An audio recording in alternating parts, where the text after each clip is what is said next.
Hi everyone, Dr. Samantha Cottrera here for the Imagining a New We video blog, a video series designed to help history teachers and other history educators teach history in ways that are more meaningful, transformative, and inclusive for their students. This is B.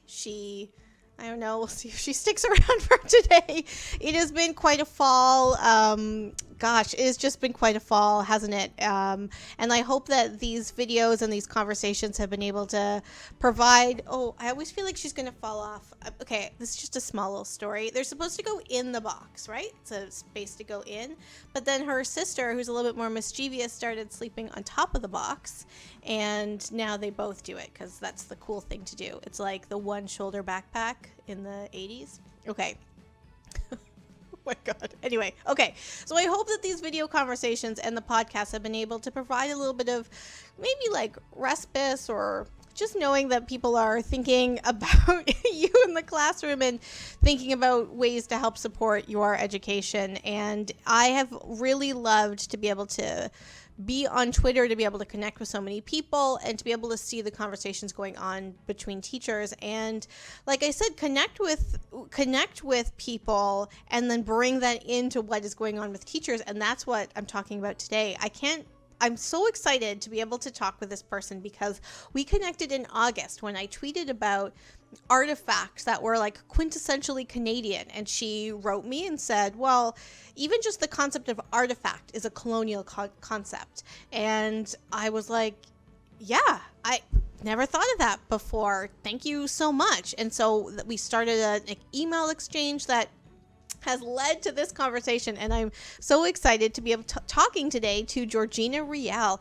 Georgina is a CEO of Georgina Cultural Consulting. She is a consultant for school boards and educators and provinces for their curriculum and resources in their curriculum. She's a consultant for Indigenous Affairs Canada, and she's also an artist. Sometimes she brings the art into the classroom as part of the work that she does as a consultant, but also she's a public artist, and to be able to bring so many elements of her experience to this conversation is just going to be so wonderful. So I'm so excited. Hopefully B is as well. We'll see if she sticks around. And I hope that you enjoy the conversation as well. It probably will be a long one because we always seem to go in these like wonderful like circles of conversation, and it's really fantastic. So let's go over to Zoom, and I hope you enjoy.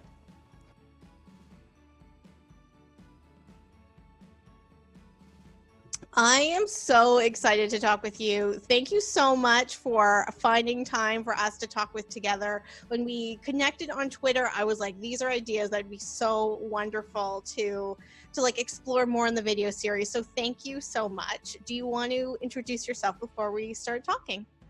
Absolutely. So it's my responsibility as an Anishinaabe Kwe to always introduce myself in my traditional language.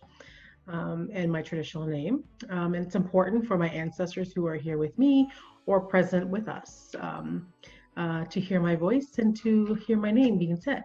So Ani, Waabishki Mukwa Kwe Indishnakas, Mekanak Dodem, Bawading Indinjaba, Indiname Maganadok. So my name translates to White Bear Woman. I am a member of Batchewana First Nations of the Ojibways, located in Sault Ste. Marie. I am Turtle Clan, and when I said Indiname Maganadok, that's just say all my relatives. I wanted to acknowledge their presence here with us today. So I'm also known as Georgina Riel, and I am the CEO and owner and operator of Riel Cultural Consulting. I'm an Indigenous Affairs consultant, and I'm also an artist. Thank you so much. That is such a great way to start the conversation. And when we connected on Twitter, so I had tweeted in the end of August, I think. I had tweeted a question like, what is an artifact that people think of as like quintessentially Canadian? And I wasn't quite sure where I was interested in having the conversation go, but what I was interested in was this notion of like symbolism or like visual rhetoric of Canada, of the Canadian nation. And you aptly pointed out that just the notion of that question doesn't doesn't address colonial history or the ways we understand history in colonial ways. Because you had said this notion of artifact in and of itself is this colonial idea of like a dead society that now has objects that can be looked at. And I just really appreciated that conversation, to be able to to help us think about the ways that we get trapped in our language when we're trying to think of decolonizing history. So do you want to kind of comment on your comment about what you meant by that in a little bit broader ways than maybe I'm fumbling through right now? Well, I mean, you kind of got caught up into like this wave of flowing ideas and comments that were happening, really prominent throughout the spring and summer. Obviously things regarding around George Floyd, the unfortunate events that happened with Barbara, being murdered through being thrown a tail hatch or hitch at her to the point that she passed away in hospital. But then again with Joyce in Montreal, and I think that was just a constant response of seeing all of the Twitter engagements that were happening with people regarding decolonization and how to indigenize language in places and spaces, and feeling that pushback that was happening. So you can feel the sense of the emotions within the words that people were sharing, not just I'm saying with your comment, but in comments in general.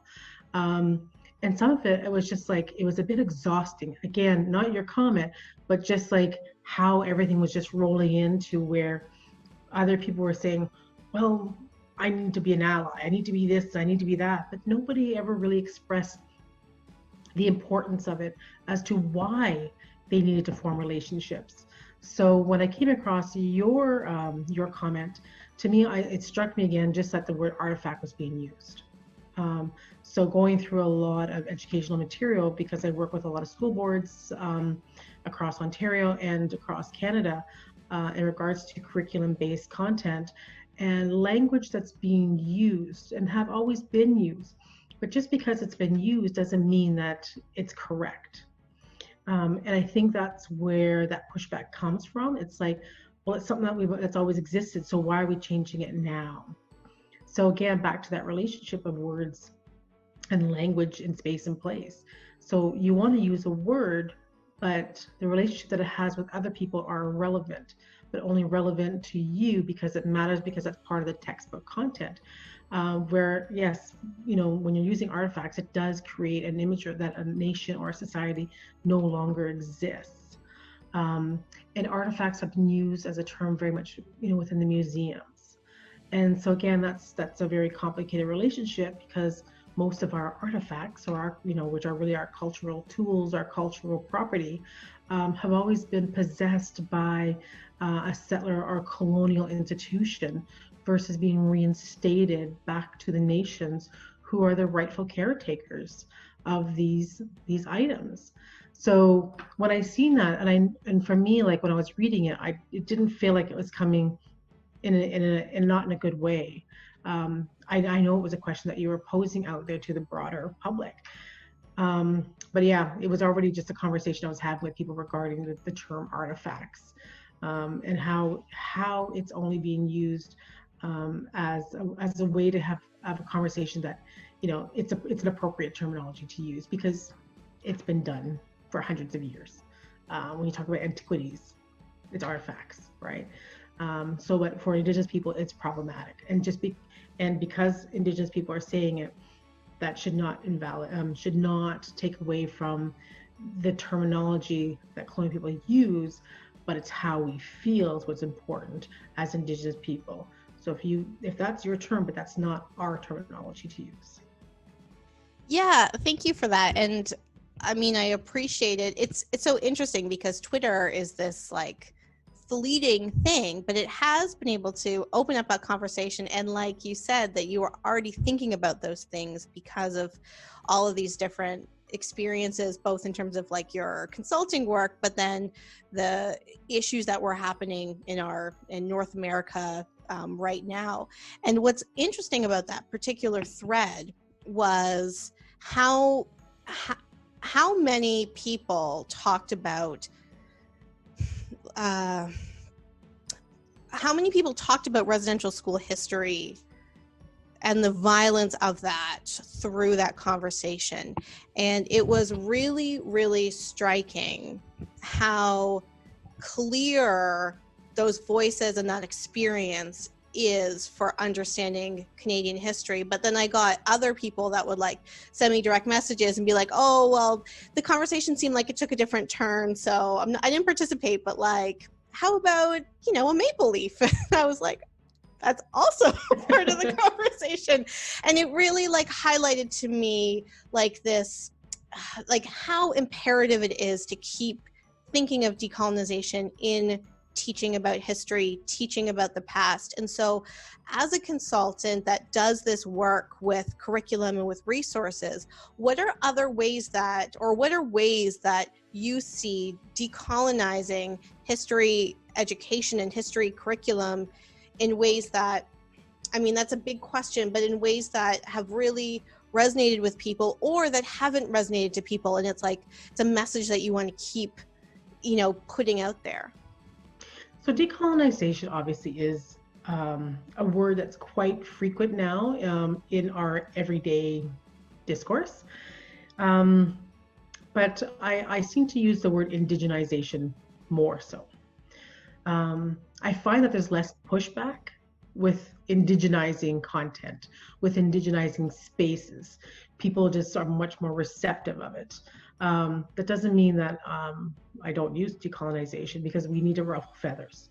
We need to get and unpack and deal with the true relationship and content between indigenized people and specific institutions, specific spaces, and have that information taught and told in its true form. And that's what decolonization does. It kind of it reminds us, it forces us to become uncomfortable. Indigenous people are uncomfortable in a lot of spaces. We're not uncomfortable most of the time in our own spaces with our own people, our own community. But we can become uncomfortable in spaces that don't speak to us, that don't, echo our voices, or even show us a history of who we are, that we even existed in those spaces.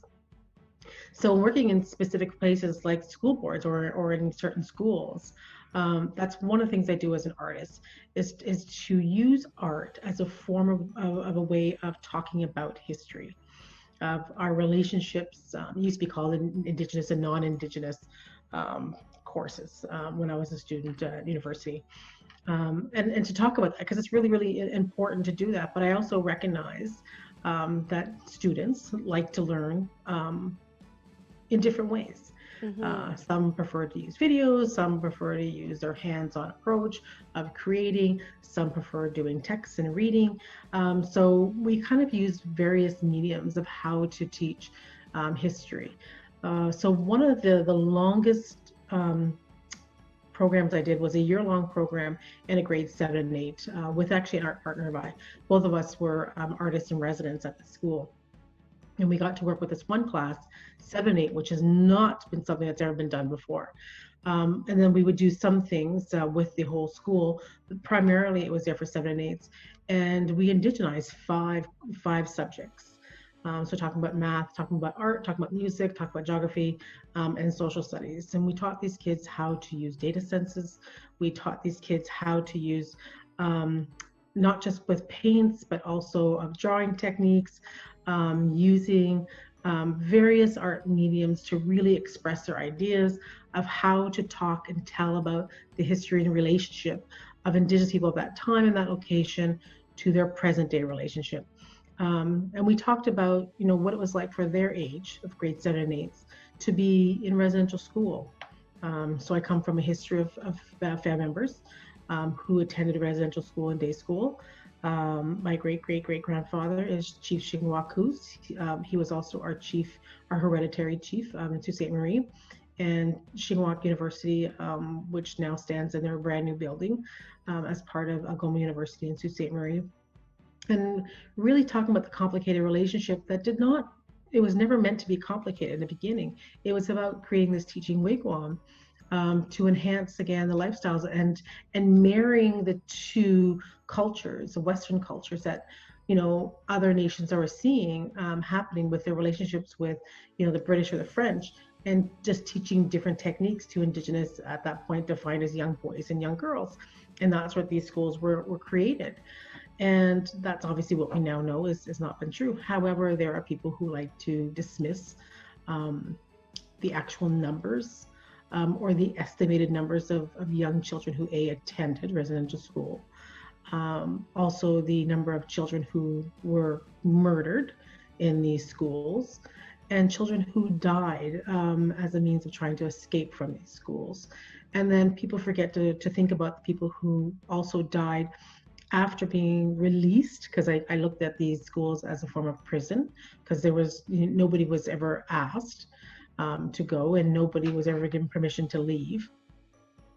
And those are the people that left, and because of the demons and the burden that they had to carry through all the abuse that they witnessed, that they heard, that they seen, and that they felt, that was difficult for a lot of people to carry on in their spirit, in their mind, in their emotional state, in their physical state, and then they end up committing suicide or just dying as a result of various means of unhealthy living or because of addiction.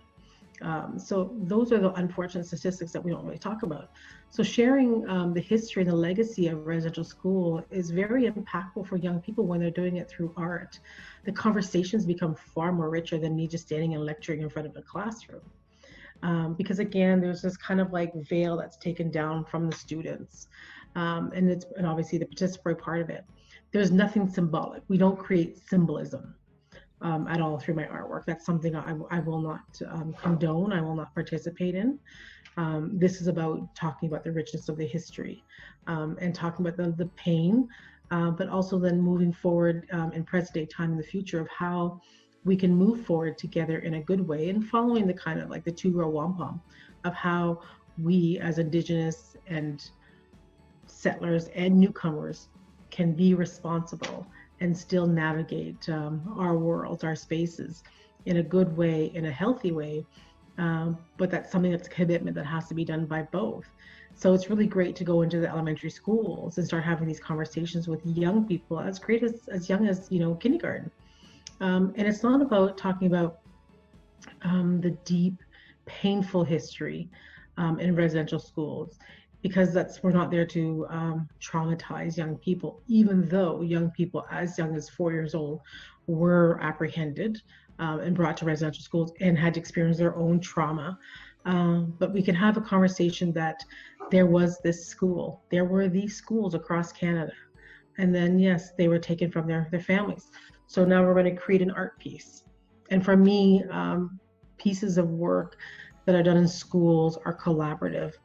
It's important because, when schools do approach me about doing an art piece, I'm not to be hired as an artist to create something where they're not part of it. I mean, it's a school, it's a place of education.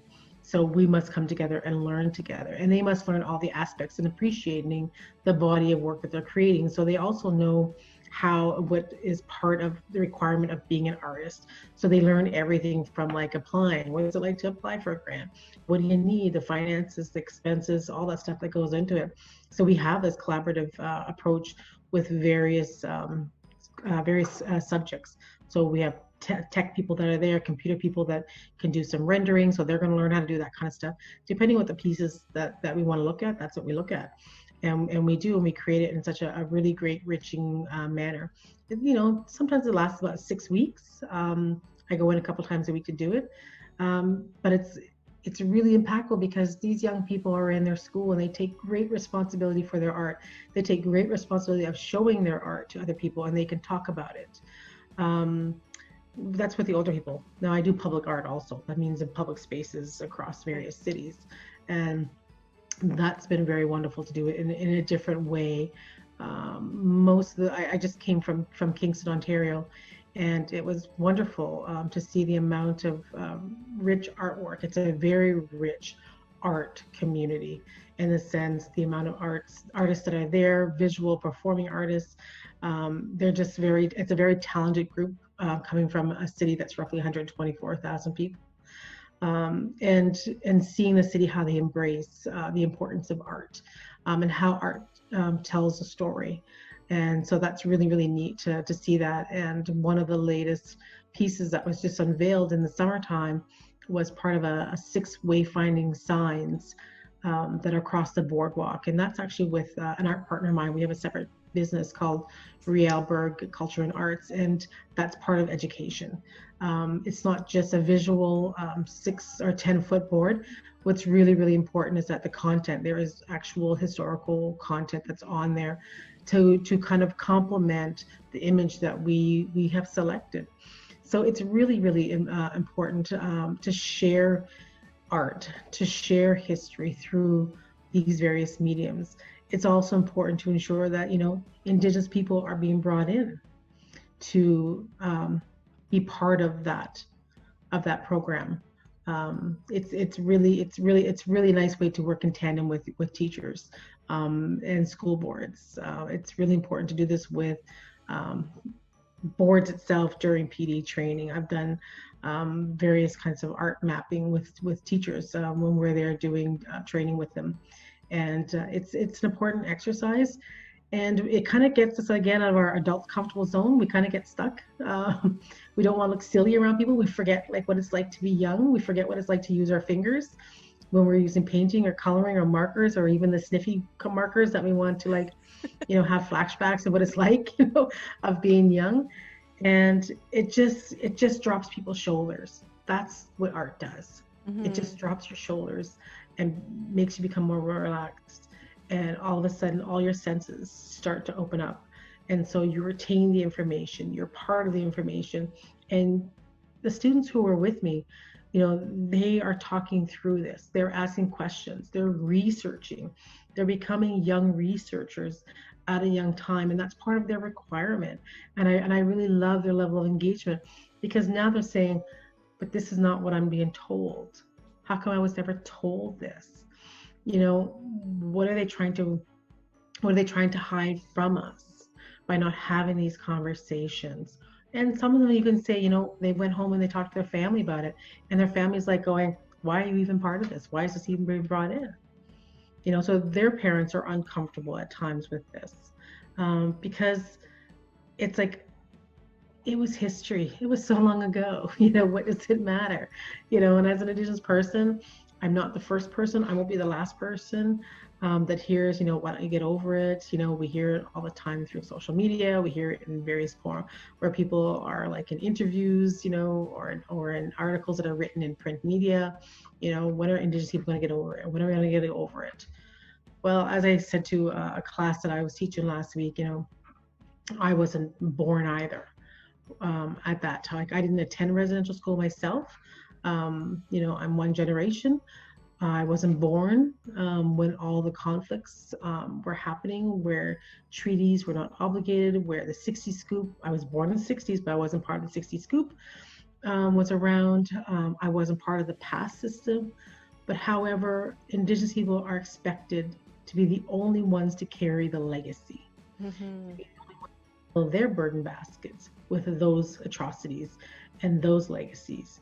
So the privilege part of it can be carried by non-Indigenous people by just denying it or saying, let's just move along because that was history. But as Indigenous people, the intergenerational trauma continues to happen from generation to generation because we're constantly marginalized. We're constantly viewed as subjects, less than human, or if not even viewed as humans, disposable in some ways as part of missing and murdered Indigenous women and girls, as part of the Moonlit Drives, with men. That's all part of contemporary content that we're all experiencing. If it didn't matter, if it didn't exist, and we were all living in this beautiful existence, then we wouldn't be having these conversations. We wouldn't be having rallies. We wouldn't be having protests. We wouldn't have people who are wanting to become protectors of the land, of the water, who are climate protectors. All these conversations are very meaningful and important. But people sometimes live in a very narrow life, in a very narrow society that they would prefer to follow. And that's really unfortunate, because that's not how life is. That's not how we exist in our communities. That's not how we exist, whether we're rural, whether we're urban. We have to acknowledge the wrongdoings of the past, of the people who created them. So that means everybody needs to fill up their burden basket, and we come together and we empty them out. And that's all part of decolonizing. That's all part of indigenizing. And whether we're using it through education, just teaching directly, using text, or with art, it's really important, and it's not going to stop, regardless if people want to come along on the journey, or whether they want to, be combative.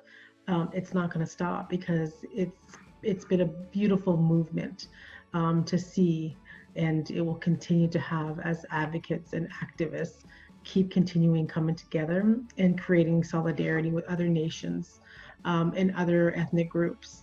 And again, as part of that intersectionality of seeing us all come together and supporting each other in various ways. Thank you for that. As always, I always just love talking with you, because we just like go on a journey. There's so many things that I want to say to that and like pick up on.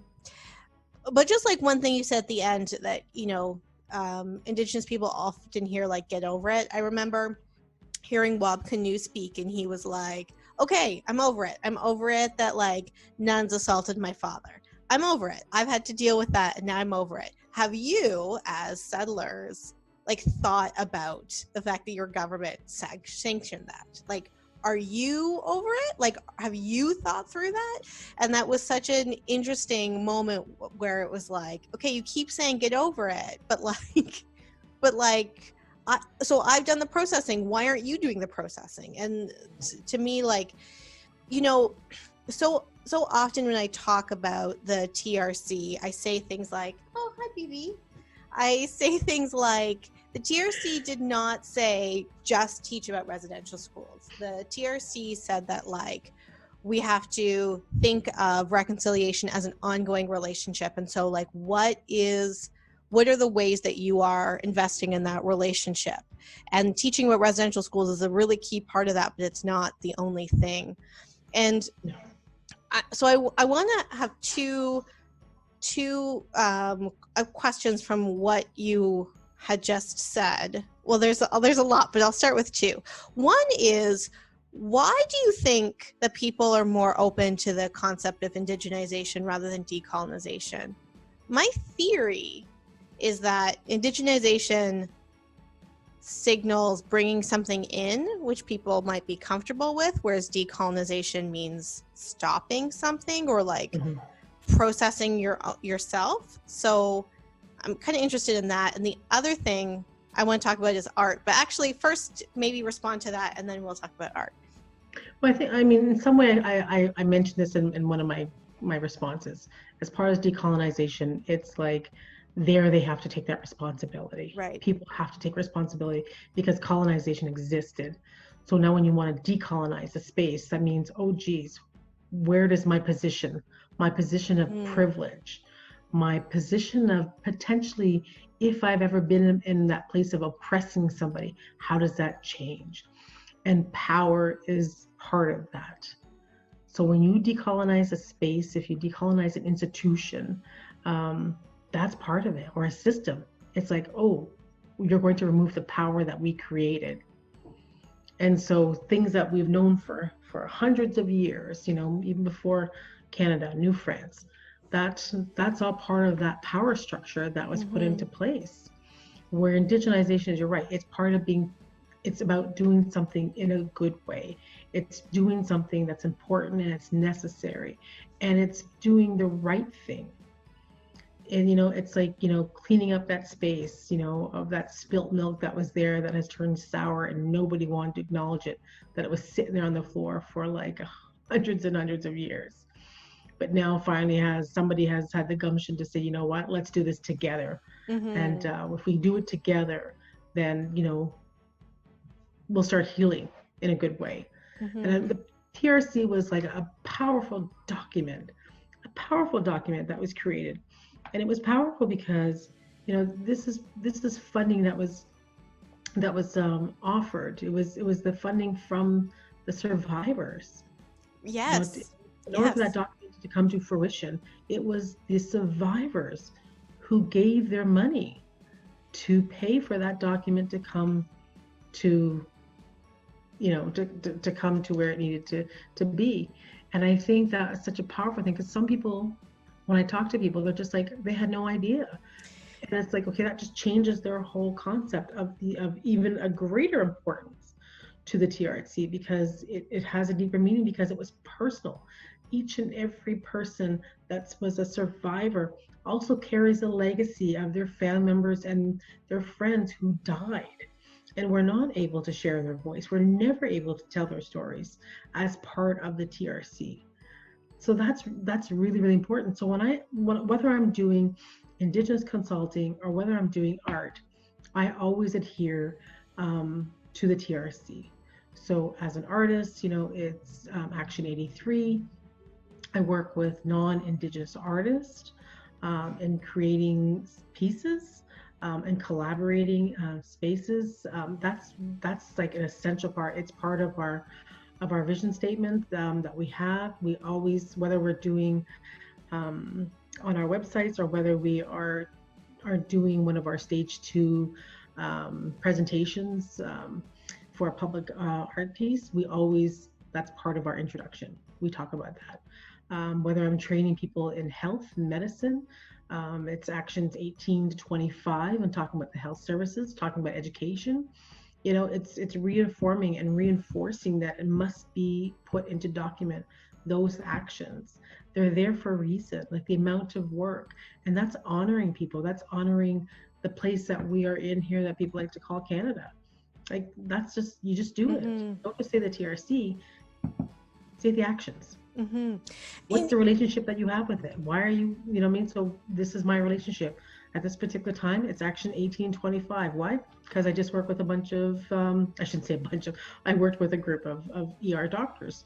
So as part of that, this is the actions that I implemented in my training program. So it's important. You want to do things in a good way. You want to move forward in a good way. Build relationships. Ask yourself why. Why are you building a relationship with this person? Why do you want to do this? That's Indigenous. That has an Indigenous, content. Why? Why you? Why do you want to do it? How are you moving forward in a good way? And how are you including us as Indigenous people in the creation and the collaboration of it? Because people want to talk about reconciliation, but reconciliation doesn't mean that all these various disciplines and systems and organizations, institutions just go about doing all this creation and movement and programming, but don't include one Indigenous person through the whole process. That's not reconciliation. That's just another form of oppression, where it's just keeping Indigenous voices out of the conversation. It's just keeping the Indigenous voices out of the planning, out of the program, and out of the decision making. So it's not complicated, but people want to make it complicated. Well, I think another example of that is the fact that most people don't know that the government of Canada did not pay for the Truth and Reconciliation Commission.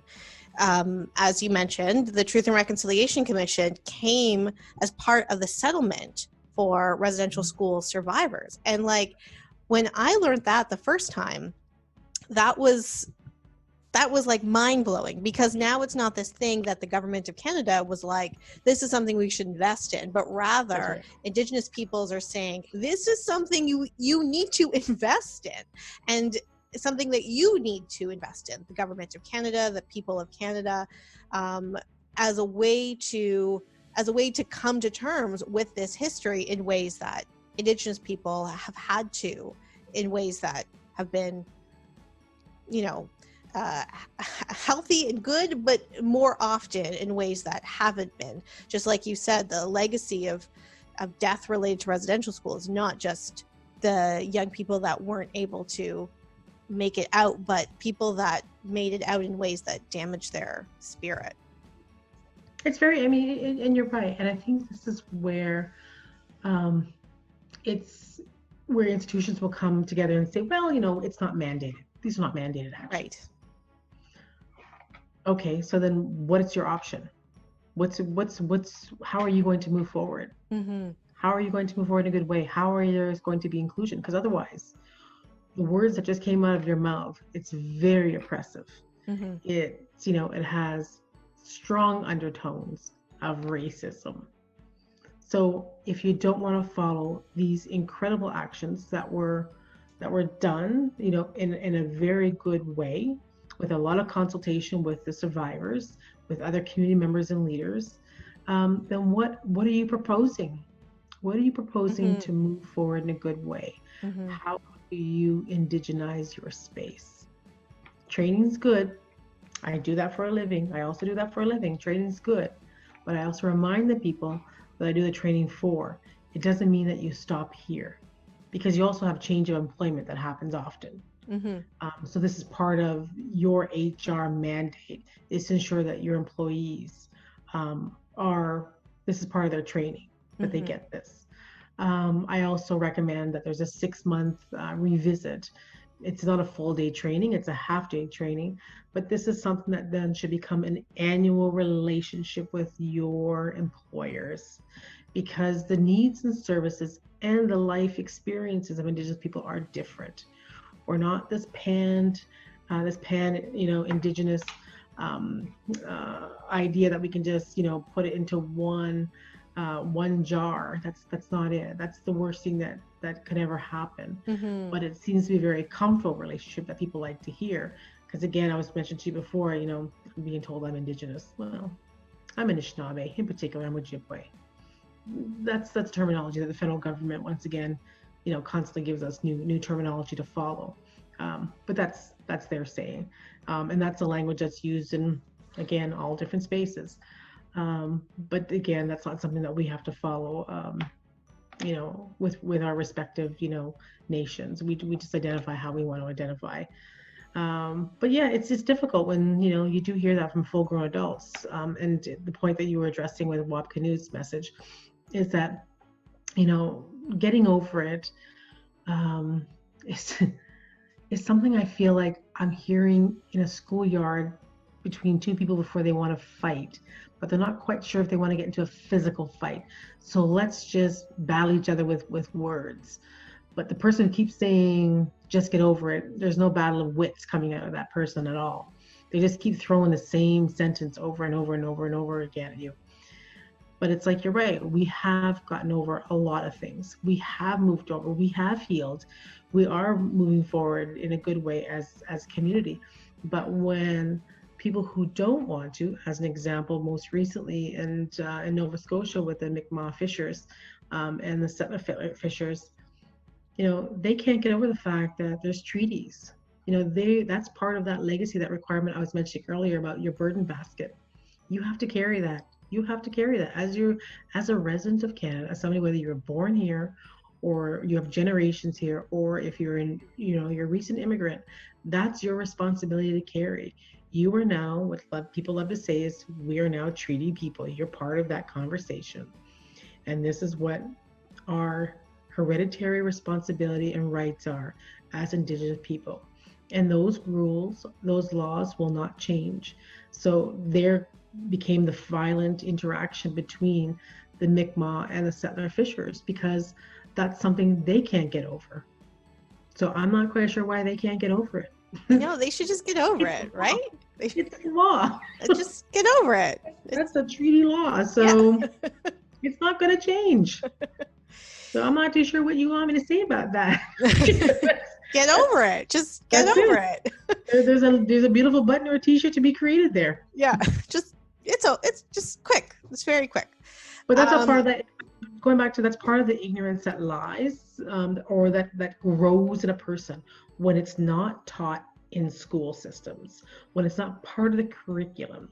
You know what I mean? It has to happen as young as the first grade. It has to, and then it moves forward to, all the way through high school.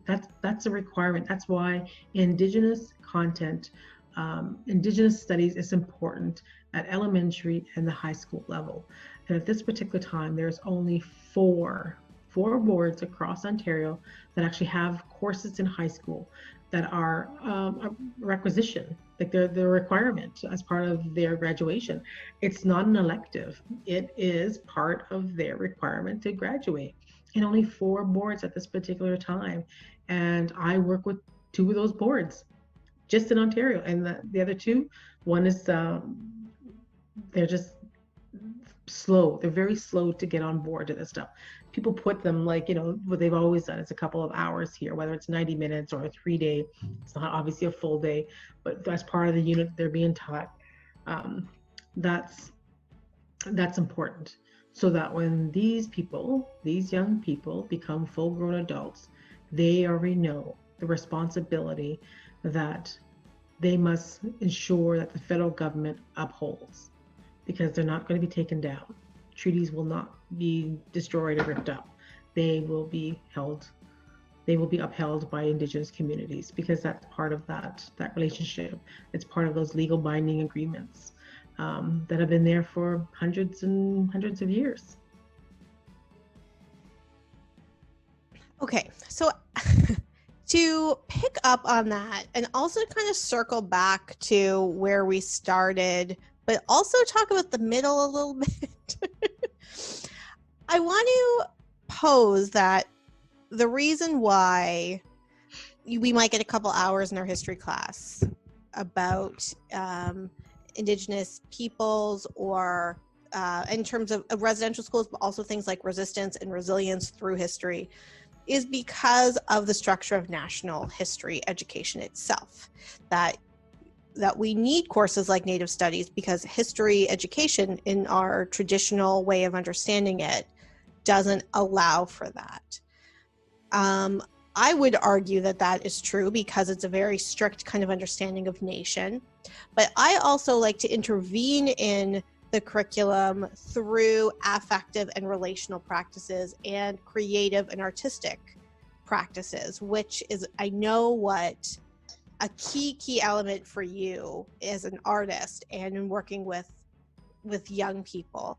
So can you talk a little bit more about how art as a language can help disrupt how we normally teach national history, so that we can bring in more histories that allow us to understand the complicated nature of treaty history, when treaties itself are clear, simple, legally binding documents? Can you talk a little bit about art as an educational practice that disrupts history, or can you pull up some of those elements of your earlier conversation just to think about what that might look like in somebody's classroom? Because, for example, like we talked about before, that doesn't mean making a dream catcher. No, that will never happen under my watch, like ever. And I mean, and that's part of the conversations that I have with school boards too. Yeah.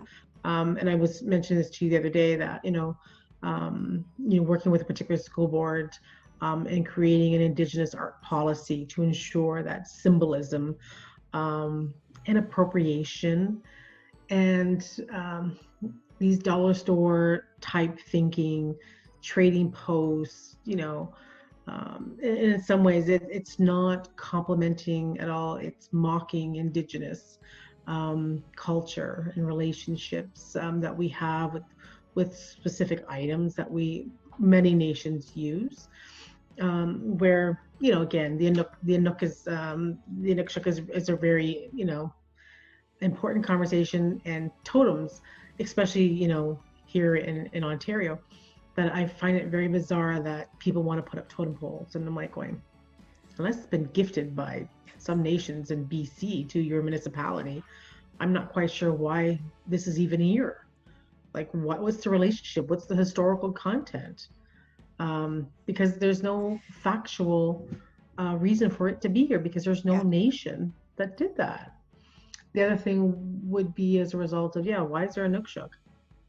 Unless it's an Inuk living, they want to put it in their front yard. Well, that's their relationship because it's part of their culture. That's just part of, again, this this consumerism of using other ethnic nation identities to show people that, look, at I'm very much I'm either very woke, or I'm just very much, aware of other cultures, and see, I'm kind of like an ally, because I always want to, I'm doing it in a good way. See, I have this. And, I hold a dream catcher, or I made a dream catcher. That doesn't, I mean, it's not just about impressing me, Georgina. that's not it. But it's like, if you're gonna, so we're all clear, it will not impress you. But if you're going to specifically address to me, then yeah, well, then that's not going to impress me, because again, I need to know your relationship. That's nice that you have a dream catcher. That's nice that you bought a dream catcher.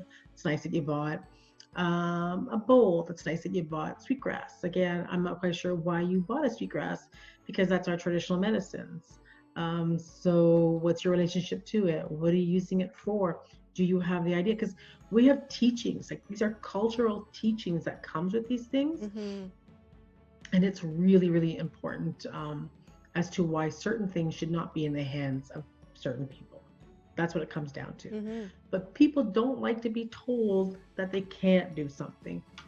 They want to be told, that's really remarkable. That's wonderful of you. That's amazing that you're, embracing, who we are. That's great. That's all being part of Canadian Anna. So it's like, there's certain things that they like about us. And I mean, I'm not saying I'm not saying something that other ethnic groups would have said to other people here. It's that, you want to be us in some ways, because you like the things that we offer. You want to buy our beaded jewelry. You want to buy our handcraft or artistic material. But that's the closeness that you want to ever come to indigeneity. Mm-hmm. You don't want to carry the guilt. You don't want to carry that relationship with Indigenous people, or the legacy and history. As a Canadian citizen that they are, you don't want to carry that. You don't want to acknowledge it or recognize it, because that's too much to deal with. So how do we put this stuff into schools? How do we share this through an educational lens? And that's what it all comes down to, is doing it. Again, not to feel like I went through a rabbit hole here, but doing it where it's always. I love your rabbit holes. It's important, because I always say, like, every teacher has a damn smart board. You have a smart board. You have a computer. You have a laptop. You know what? This is the era of like Zooms and Teams. Have a relationship with your community. Have a relationship with Indigenous people. Bring people in. The percentage of teachers who are Indigenous is not huge. So make those relations, make it intentional. Don't just do it a whim where you've checked off a box and say, see, I've had a community member come in. No, build a relationship, so that performing arts. So you have an Indigenous person who's this incredible dancer, non-traditional dancer coming in, or you have a traditional dancer, or a men's drum group, or a women's hand drum group come in and talk. That's intentional. That's not for you to build drums. That's not for you to have ribbon skirts or ribbon dresses or regalia. That's for you to have people come in who want to share about that stuff. And these are the constant conversations that, I seem to have over and over again with teachers, because they always ask, why? Why can't I? Why can't I? Because I'm explaining to you why. These are the reasons. There's some things that are meant to be social. Yeah, some things are meant to be social and shared. That's why we call them into tribal, right? And that's all part of that relationship building between Indigenous people. Nation to nation building that we would always have prior to contact, because that's part of our integral systems, our governance that we would do to each other or with each other. But we recognize that there's things that are very ceremonial based, very cultural based, that we never borrowed or stolen from other nations, because we respect our identity, we respect the individualities in the cultures of the nations that we resided to. If not, then, through battles of wars, then you take over a nation. But when you take over a nation, you take over and you are part of that assimilation. And that's the history and legacy between Canada and First Nations, Haudenosaunee, Inuit, Anishinaabe, Métis people. That's the part of the legacy of it. But it's people just want to alter the conversations that's best suited to them, even within the education system, because it's a lot to digest. It's a lot of responsibility. But it's been my responsibility, and I've had to do the research, and I've had to, take on that legacy as part of my family relationship, as part of my ancestors' relationship. That's my responsibility. I must carry that to the day that I leave this physical world. And that's something that I've had to share and continue sharing with my kids. And one day, hopefully I get to share this with my grandchildren. It's not imposing pain in the sense of deliberate pain. It's reminding people the importance of how much resilience we have in ourselves, we have within ourselves, of all of the stuff that we've had to endure for hundreds of years through first contact, where it was meant to be a relationship of friendship and peace, because we've already created that form of relationship with other nations across Canada or Turtle Island, north of the Medicine Line, long before contact. So that's something, that's why it's important to teach this in education. It's important to be very creative and find creative ways to teach it, to help students who learn in alternative ways.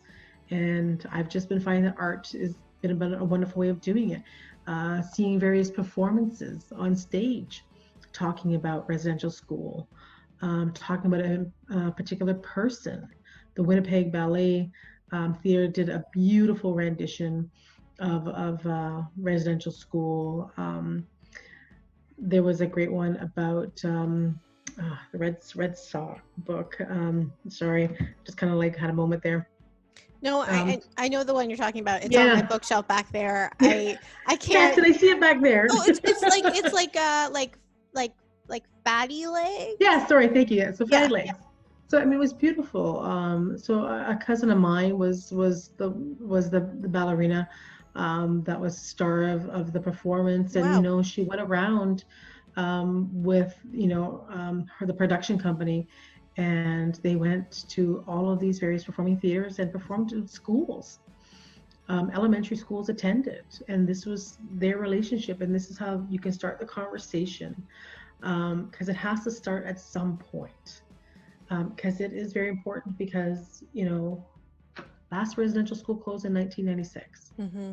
It's not that long ago. There are people in their early 40s who attended residential school. Early 40s. That means they still have young kids. They're not necessarily grandparents. They're still young parents, and they know what it's like to be part of the residential school system. They know what it's like to be part of the day school system. So, and unfortunately, with the 60 scoop, we have a federal government that's battling, with 60 scoop survivors, with young people that are part of the foster care department, that were scooped up again, and just, placed in homes internationally, not even within Canada or North America, but internationally, and taken from their families for no apparent reason whatsoever. And those are stories and legacies that, I have first-hand account with family members that tell me, they go visit a family one day and then their cousins are gone. And adults whisper quietly about, what happened, but it's like they were scooped, they were stolen by the government and taken from the care. And I used to work in Toronto. I was a Children's Aid Society worker, but it's with the Native Children's Aid Society. And hearing the stories from people that I worked with, that were part of the community that I was working with, and it's a tough go. It's a tough, conversation to listen to, and the intergenerational relationships that have unfolded because of it. So you can see what has happened with like the fourth generation, which I've had in a room. I've had a great grandmother, a grandmother, a mother, and the new parent in a room, and they all came through the system, Mm-hmm. and came through most of the time the same system in Toronto, at an early stage of their life when they became first-time mom. And sometimes there are legitimate and real crisis, for the safety and welfare of the children, and if it's a domestic situation for the adult. Um, but unfortunately, there are times where we get calls that are just, race embedded in racism, Mm-hmm. um, not being very coherent or aware of the cultural differences. So where somebody could be just deferential, but in a respectful way because they're acknowledging the authority, because that's been part of, again, that colonial structure, that's been embedded and deeply, deeply rooted into Indigenous people. That they're not making eye contact, because again they recognize that the person in front of them is coming from a place of authority, but it looks like they're just indifferent, or they're dismissive of the responsibility that is being asked of them in the court or of the society, and that's not what it's about. So children just been unfortunately removed from care that did not need to be a care. So you've already now traumatized the family, and now they have no no trust in society. They have no trust in people who are supposed to protect them, and then they have no trust in just in people in general, because now they're just thinking that everybody now that has a contact with my kids or my family are all potentially coming after me. So now they become hyper vigilant of their role as a parent, or how to be a good parent, right? And not the definition of their family, but the definition of what um, the government dictates what is a good parent. Well, and I mean, you can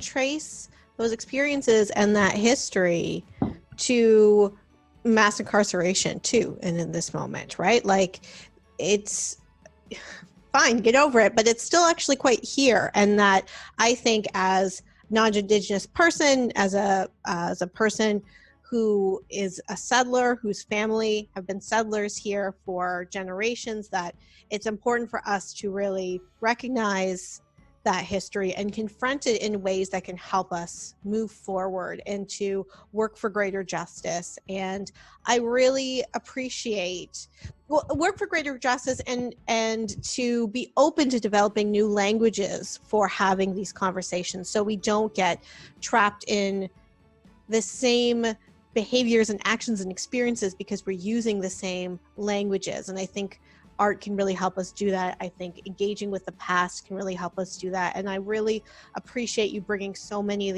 these ideas to the conversation. And I appreciate you disrupting my tweet and for us to be able to follow through these conversations, because it was so useful to remember the ways that we're bound into it. And this has just been wonderful. Thank you so much.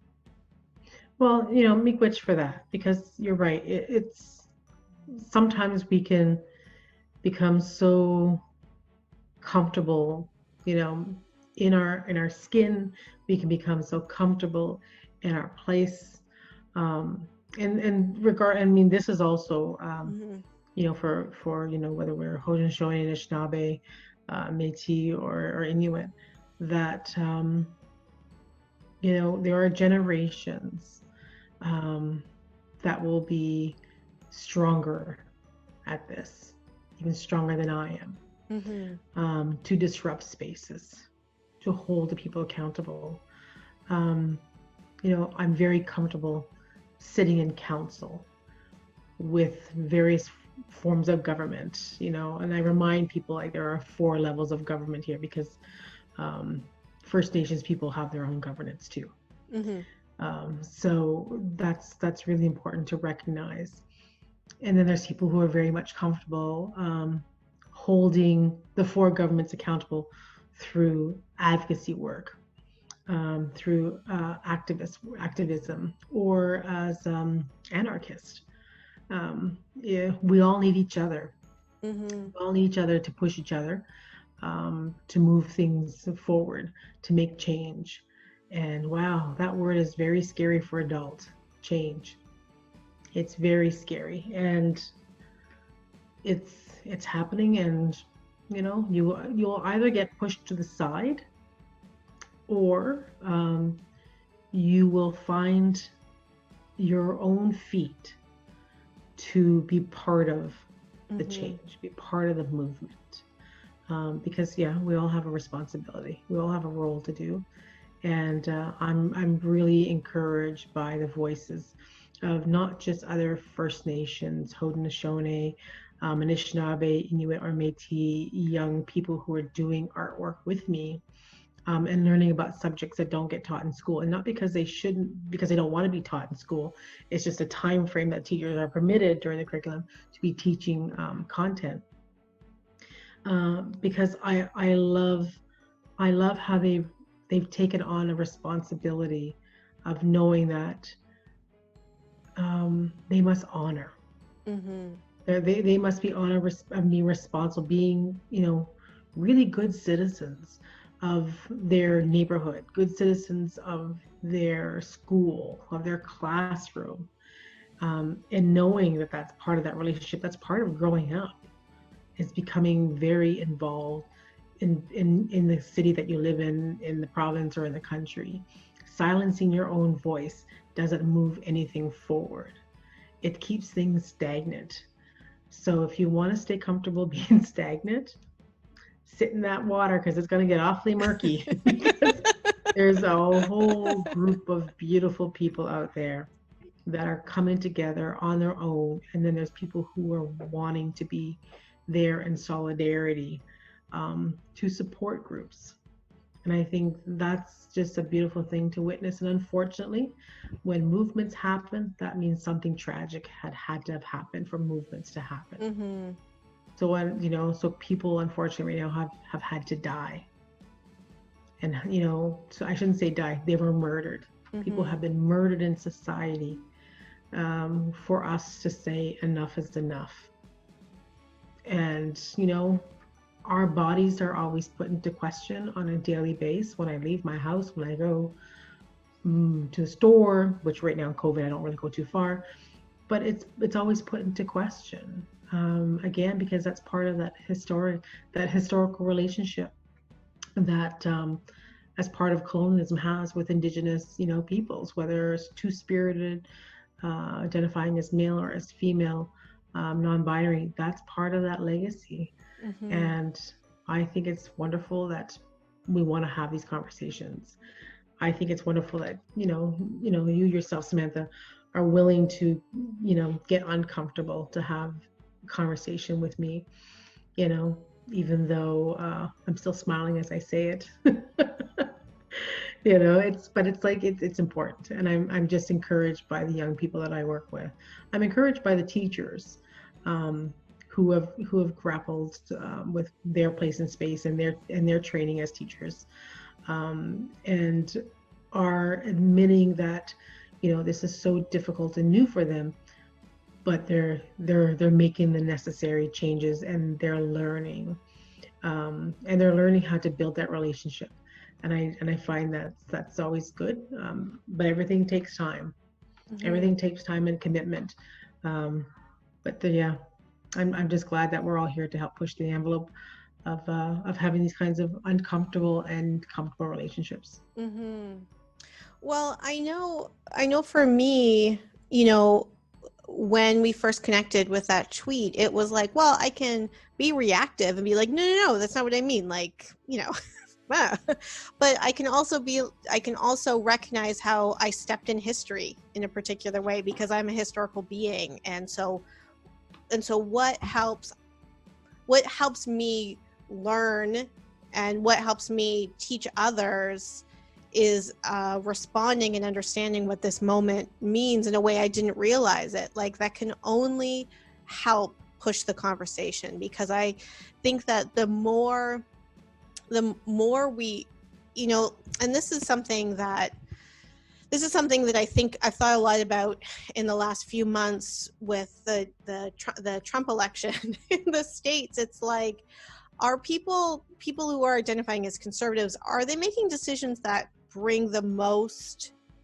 love and care and respect for the most amount of people, or for the fewest amount of people? And I think that if we're moving forward thinking about like how we can be in relationship in our society with the greatest amount of people who feel like their experiences are acknowledged and understood, and that we're working through them together in ways that help build bridges and heal and move towards reconciliation, the better. And I too am so impressed by teachers' willingness to do that, and also aware of that they feel that like they don't always have the tools. And that's why it's, I think, so great the work that you're doing, but also the conversations you're able to engender as an artist that aren't always the ones that we can just have with normal words. And I love you bringing in things like dance and performing arts, because this language we can have with our bodies is so different, and that we need these different types of languages, just like we need the 4 different types of government. It's really, really, it is true. It's really important. And what I do appreciate about educators, in particular teachers that work at the elementary and high school level, they know how senior they are as teachers, how uncomfortable it is of having missteps. They're aware of that. And knowing, and the missteps I'm saying is like, staying in your lane. Right. As an Anishinaabe person, as an Ojibway person, teach the content. Teach the indigenous content that's there. That's staying in your lane. Stepping out of your lane is now when you're teaching customs and ceremony and those types of things, and sharing things that should not be shared at all with the general public, or doing art crafts that are not art crafts. You want people to send you dream catchers? Is that what you're getting? You go ahead and send me those, because they'll just get taken apart. Right? Because again, it's about, that relationship, and just really, really emphasizing that with people. And you're right. I mean, I can only imagine the threads that happen with other Indigenous people on Twitter. I could see things that, when we're talking about equity, diversity, inclusion on Twitter. I also know how to stay in my lane, because I do some of that, but I'm also mindful that it's still from an Indigenous lens, but also from a straight female perspective.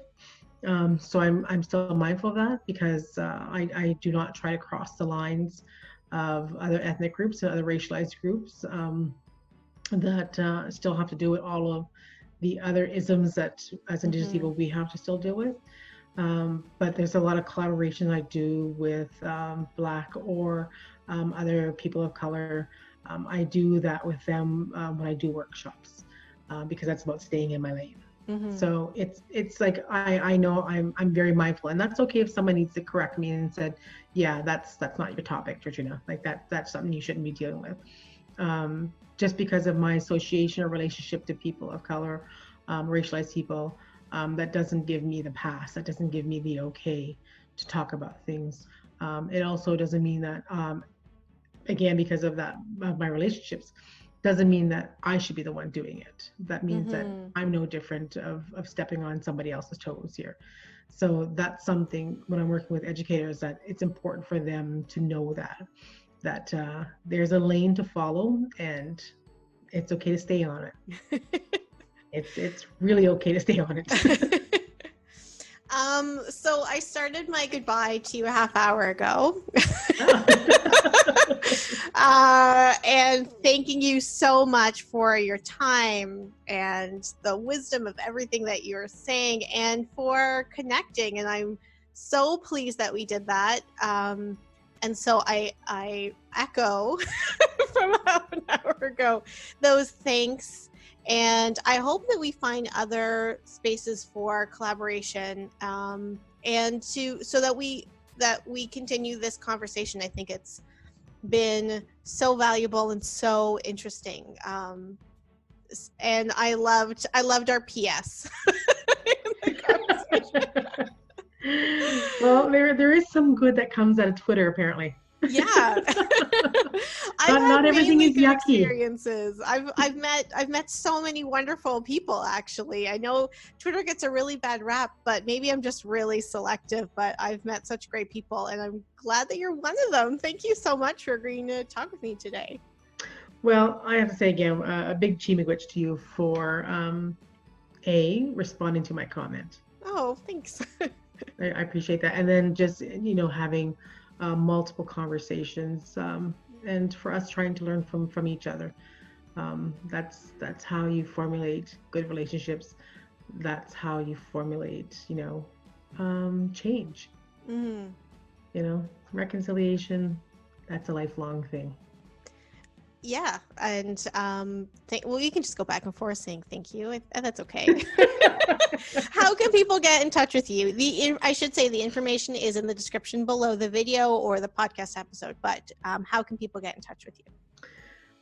You can get in touch with me on my website. You can get in touch with me on my Facebook, because it's Riel Cultural Consulting, through Twitter. Also, my email content is there. I do believe my business cell phone is on there. Or you can just say my name in the wind, and eventually it will come towards me. Yeah, I mean, I think that's the best way to get in touch with you. No, I mean, your neighbors might say, "There's no Georgina here. Stop yelling her name." That's right. You were saying that you were thinking of moving. It's going to go to the wrong house. That's it. But no, there's lots of networks, and some of it's mostly the same traditional networks that people can connect with me. Yeah. And more than happy to have conversations with people. I just think that's just, one of my main reasons how and why I was placed on Turtle Island, is to have conversations with people. And you're one of the most fun people that I get to speak to because of all the rabbit holes. Thank you so much. Have a wonderful afternoon. All right, Samantha. Bye. Thank you. Appreciate it. Take care.